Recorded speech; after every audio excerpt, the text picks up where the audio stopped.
अगर आप इन नेताओं के भरोसे बैठे हो ना दिल्ली में, तो कुछ नहीं होने वाला है। आपकी जान जाएगी, आपके बच्चों की जान जाएगी। इन लोगों की बस की बात ही नहीं है। अगर बस की बात होती तो ये चीजें कब का रिजॉल्व हो जाती। इन्हें फर्क नहीं पड़ता। पता है क्यों? क्योंकि ये इनकी बंगलों में ये ऐसे जगह रहते हैं जहां 4-5 एयर प्यूरिफायर लगे हैं। अगर बाहर निकलते हैं तो मर्सिडीज में निकलेंगे, उसमें भी एयर प्यूरिफायर लगा हुआ है। इनको कोई मतलब नहीं है आम जनता से क्या करती है नहीं करती है। साइकिल पे हमें चलना होता है, पैदल हमें चलना होता है, गाड़ियों के धक्के हमें खाने होते हैं, इन नेताओं को नहीं। तो एयर पोल्यूशन का जो समस्या है ना, इन नेताओं से कभी रिजॉल्व हो ही नहीं सकता है, क्योंकि इन नेताओं के प्रायोरिटी में कभी पोल्यूशन रहा ही नहीं। इन नेताओं के प्रायोरिटी में हमेशा इलेक्शन इलेक्शन इलेक्शन ही रहा है, और पावर। बस इनको पावर चाहिए और कुछ भी नहीं। जनता भाड़ में जाए। देश की राजधानी में, पूरे एनसीआर में लोग हवा की वजह से, गंदे हवा की वजह से, पॉइजनस एयर की वजह से दम घुट रहे हैं, सांस लेने में दिक्कत हो रही है, मरने के कगार पर आ गए। और इनको राम मंदिर में जाकर झंडा तोलन करने की जरूरत है। विदेश घूमने जा रहे हैं। क्या ये प्रायोरिटी डिसाइड नहीं कर सकते? क्या ये इनकी प्रायोरिटी जनता की जान से ज्यादा जरूरी है? ये नहीं, क्योंकि इनको मतलब ही नहीं है। जनता की जान की कीमत कुछ है नहीं इन नेताओं के नजर में।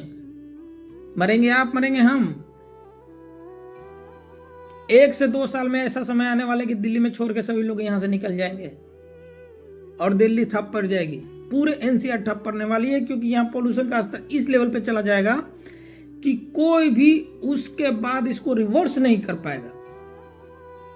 इनको ये बात समझ में नहीं आ रही है। इनको आपातकाल बैठक बुलानी चाहिए, एक्सपर्ट को बुलानी चाहिए, कलेक्टिव एफर्ट लेनी चाहिए,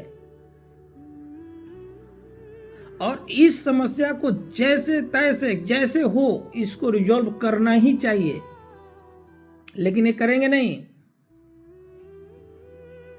क्योंकि ये अभी की समस्या का रिजॉल्व कर देंगे तो इनका एयर प्यूरिफायर कैसे बिकेगा, इनका बिजनेस डाउन कैसे हो जाएगा ना बिजनेस डाउन।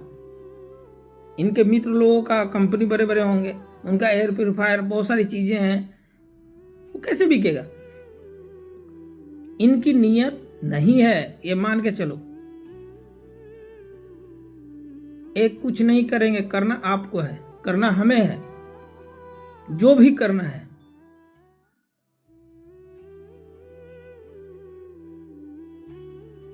यहां इंसान 18% जीएसटी किस बात के लिए भर रहा है? हमारी सैलरी से करीब करीब 24,000 हर मंथ में जाती है इनकम टैक्स को। क्यों जाती है? क्या इसी हवा के लिए जाती है? इसी ट्रैफिक के लिए जाती है? इस तरह की व्यवस्था के लिए जाती है? नहीं, बिल्कुल नहीं। ये इनकी तानाशाही है।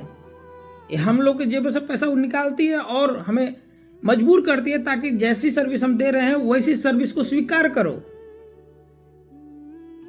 वेस्टर्न कंट्री में जाओगे, अगर AQI 10 से नीचे जाएगा, लोग सड़क पे आ जाएंगे, आंदोलन करेंगे। लेकिन यहां कोई कुछ नहीं बोलता।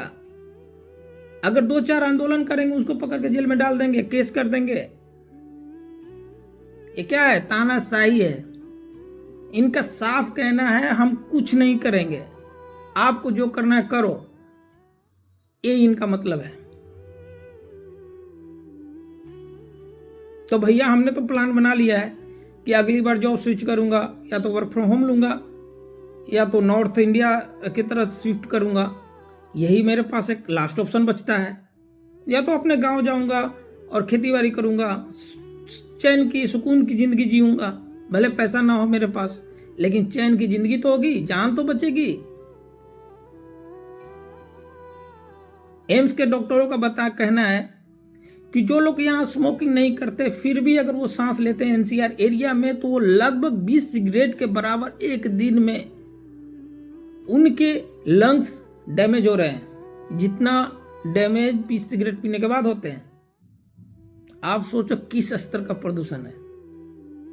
क्या सरकार की आंखें तब खुलेगी जब लोग मरने लगेंगे? मर तो अभी भी रहे हैं।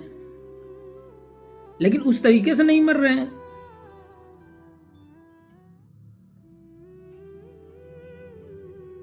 हमें शर्म आनी चाहिए ऐसी सरकार चुनने पे, और शर्म आनी चाहिए हम पे, हमारे जैसे जनता लोगों पे भी, कि सरकार चुनते वक्त हम लोग ध्यान नहीं देते हैं कि कौन सी सरकार हमारे लिए काम करेंगे।